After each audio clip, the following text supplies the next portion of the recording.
வார ராசி பலன். கடகம். கிரக அமைப்புகள். குடும்பஸ்தானத்தில் கேதுவும் சந்திரனும், அஷ்டமஸ்தானத்தில் சூரியனும் செவ்வாயும் சுக்கிரனும் புதனும் சனியும் ராகுவும், போகஸ்தானத்தில் குருவும் இருக்கின்றார்கள். சந்திரன் இந்த வாரம் சிம்மம், கன்னி மற்றும் துலாம் ராசியில் சஞ்சாரம் செய்ய இருக்கின்றார். பலன்கள். குடும்பத்தில் கலகலப்பான சூழல் ஏற்படும். தனவரவுகளில் முன்னேற்றம் உண்டாகும். பேச்சுக்களில் அனுபவம் வெளிப்படும். ஆடை ஆபரணங்கள் சேரும். மங்கள காரியங்கள் நடைபெறும். கல்வி விஷயங்களில் ஈடுபாடு ஏற்படும். தேகத்தில் ஒருவிதமான புத்துணர்ச்சி பிறக்கும். வாழ்க்கையில் முயற்சிக்கேற்ப முன்னேற்றம் உண்டாகும். மனக்குழப்பம் நீங்கும். தைரியம் பிறக்கும்.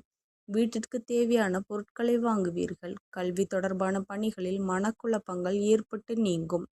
அரசு பணியில் இருப்பவர்களுக்கு ஒத்துழைப்புகள் மேம்படும். நறுமணப் பொருட்கள் மூலம் ஆதாயம் அடைவீர்கள். கடினமான நுட்பங்களையும் புரிந்து கொள்வீர்கள். தந்தை வழி நட்புகளால் ஆதாயம் ஏற்படும். பணி நிமித்தமாக புதிய இலக்குகள் பிறக்கும். வழிபாடு. குருமார்களை வழிபட சுபம் ஏற்படும். நன்றி கலந்த வாழ்த்துக்கள். சேனலை சப்ஸ்கிரைப் பண்ணிக்கோங்க.